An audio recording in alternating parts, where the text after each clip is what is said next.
परंतु इस तरह की माफी किसी एक पर्टिकुलर एमपी का नाम लेकर के माफी मंगवाना, इस तरह की घटना पार्लियामेंट्री इतिहास में मैंने तो देखी नहीं है। ये पहली बार हुआ है कि सारे के सारे मंत्रीगण खड़े हो जाते हैं, जैसे ही माइक छुआ तो उसके बाद म्यूट कर दिया गया पार्लियामेंट को। ये घटना अपने आप में एक पहली इतिहास है पार्लियामेंट्री डेमोक्रेसी में। ये भी एक चैप्टर लिखा जाएगा कि जब कहा कि राहुल गांधी को बोलने दो, तब उसके बाद म्यूट कर दिया गया। तो ये पार्लियामेंट्री डेमोक्रेसी में कई नई एवोल्यूशनरी टैक्टिक्स होती रहती हैं। जब पार्लियामेंट की प्रणाली के ऊपर कोई किताब लिखी जाएगी तो म्यूट क्यों किया, एक इम्पोर्टेंट सदस्य क्यों हो गया, उसको बोलने से पार्लियामेंट में क्या हो जाता, इसके ऊपर कई टिप्पणियां इतिहास लिखे जाएंगे काफी पुराने। परंतु जो आपने कई सारे सवाल उठाए हैं कि राहुल गांधी को इतना प्रचार देकर के क्या उसने राहुल वर्सेस मोदी बनाने की कोशिश की जा रही है, बिल्कुल ठीक बात है आपकी कि बीजेपी को लगता है कि अगर बीजेपी को मेजोरिटी दोबारा से चाहिए तो उनका मुकाबला कांग्रेस में ही है, क्योंकि कांग्रेस से ही उन्हें लगभग 200 से ऊपर सीटें छीनी है। और वहां पर बीजेपी अगर हार जाती है कुछ सीटें तो हो सकता है पार्लियामेंट्री डेमोक्रेसी के अंदर पहली बार तीसरी टर्म न मिले। क्योंकि अगर मध्य प्रदेश देखें, राजस्थान देखें, छत्तीसगढ़ देखें, इन जगह पर सीधा टक्कर कांग्रेस और बीजेपी के बीच में है, और कोई तीसरी पार्टी खड़े होने की कोशिश भी करे तो उसमें कोई सक्सेस मिल नहीं रही है। तो बीजेपी को लगता है कि राहुल गांधी को कांग्रेस के नेता डिक्लेयर करके एक मोदी के मुकाबले में खड़ा किया जाए। दूसरा ये है कि अगर राहुल को बड़ा करते हैं तो बाकी विरोधी दल उनके नेतृत्व में ना उनके साथ जुड़े। ये एक दूसरी स्ट्रैटेजी है कि आइसोलेट कर दो, इस तरह तो बड़े लीडर बना दो कि बाकी जितने ऑपोजिशन लीडर हैं जिनका आप नाम ले रहे हैं, ममता जी हैं या अखिलेश है या केसीआर है या कोई और, एमके स्टालिन जिन्होंने कहा है कि हम राहुल के नेतृत्व में चुनाव लड़ेंगे। तो ये डबल स्ट्रेटजी है, ट्विन स्ट्रेटजी है बीजेपी कि राहुल को इतना बड़ा कर दो। मैं तो कहना चाहता हूं कि अगर राहुल आज राजनीति के अंदर हेडलाइन मिल रही हैं जो किसी नेता को पिछले कई सालों से नहीं मिली, वो बीजेपी की वजह से है। और कोई कांग्रेस नेता आज मेरे से बात कर रहे थे, हंस रहे थे कि अगर बीजेपी हमारे दुश्मन है राहुल की तो हमें दोस्तों की जरूरत नहीं है, राहुल हेडलाइन में बने रहेंगे।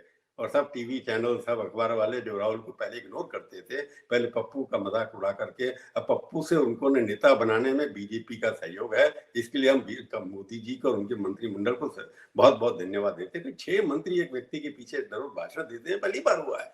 तो आप राहुल को अपने से बड़ा बना रहे हैं, क्योंकि राहुल के नेतृत्व में ही पार्टी 42 सीटों पर रुक गई थी। राहुल के नेतृत्व में भी अभी तक लीडर ऑपोजिशन 2 कंसेक्टिव टर्म में नहीं हुई है, और राहुल के होते हुए भी अभी आप 3 चुनाव हार चुके हैं। मेरे को लगता था कि बीजेपी इतने 3 चुनाव जीतने के बाद राहुल को इतनी इंपॉर्टेंस नहीं देगी। जो आपने सवाल उठाया कि यही स्ट्रैटेजी हो सकती है कि राहुल गांधी वर्सेस मोदी बना दिया जाए पार्लियामेंट्री इलेक्शन को, इसकी वजह से लोग राहुल को चुन रहेंगे। अब राहुल प्रचार करने जाओगे तो कैसे उसको इश्यू बनाएंगे आप? राहुल जाते पीछे चुनाव में कम जा रहे हैं, सोनिया गांधी जी के ऊपर अटैक हो नहीं रहा है। तो राहुल को स्ट्रेटजी बना करके मेरे को लगता है कि वो ऑपोजिशन को राहुल से अलग करना चाहते हैं कि हमारा मेन फाइट जो है राहुल के साथ है, बाकी के साथ नहीं है। तो अखिलेश और ममता का जो गठबंधन दिखाई दे रहा है, जो मिलने जा रहे हैं बार बार, दोनों का एक दूसरे के प्रदेश में कोई प्रभाव नहीं है, तो उनका इकट्ठा होने का मतलब क्या है? कुछ नहीं, सिर्फ एक ही है कि आप दोनों मुख्यमंत्री, एक एक्स मुख्यमंत्री मुख्यमंत्री है, एसपी वेस्ट बंगाल में नहीं है, वेस्ट बंगाल में और यूपी के अंदर उनका मिलने का कोई मतलब नहीं है। ऐसे टीआर से जैसे केसी राव चले जाएंगे तो ममता से मिलने का कोई फर्क नहीं पड़ता है। ये ऑप्टिक्स है। परंतु लगता ये है कि पार्लियामेंट्री डेमोक्रेसी में एक बहुत इंपॉर्टेंट फेस आ गया है, जिसके अंदर पार्लियामेंट के अंदर क्या होता है, पार्लियामेंट के बाहर क्या होता है, अपोजिशन इकट्ठी होगी या नहीं होगी। काफी पिछले 77 से लेकर के अभी तक देखेंगे ऐसे कई मूवमेंट आ जाते हैं जिसमें अपोजिशन इकट्ठी नहीं होती, परंतु लोग अपोजिशन बन जाते हैं।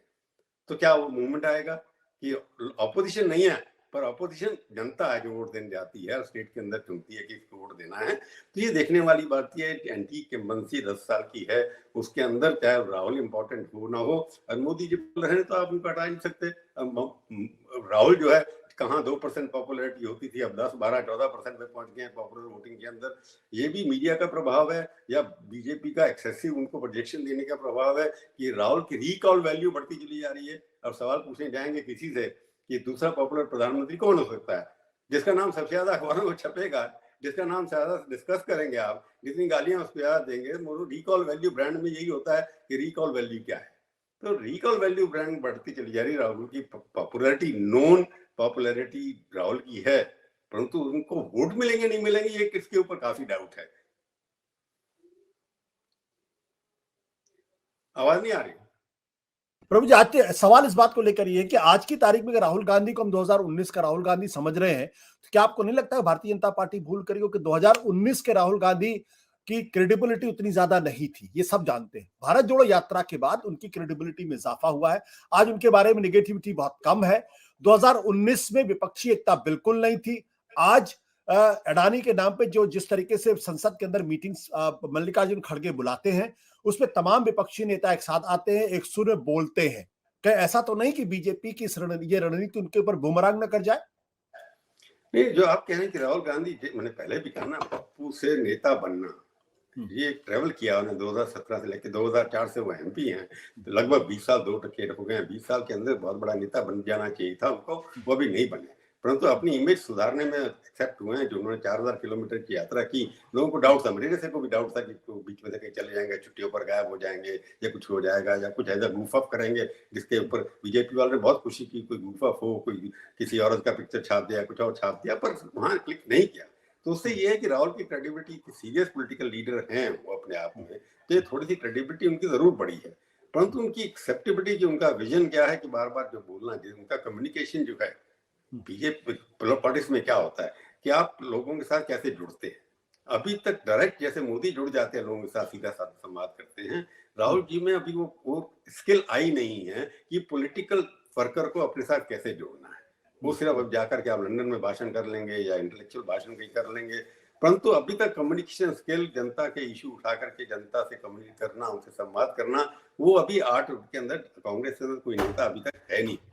सत्य हिंदी का ऐप डाउनलोड करें गूगल प्ले स्टोर पर।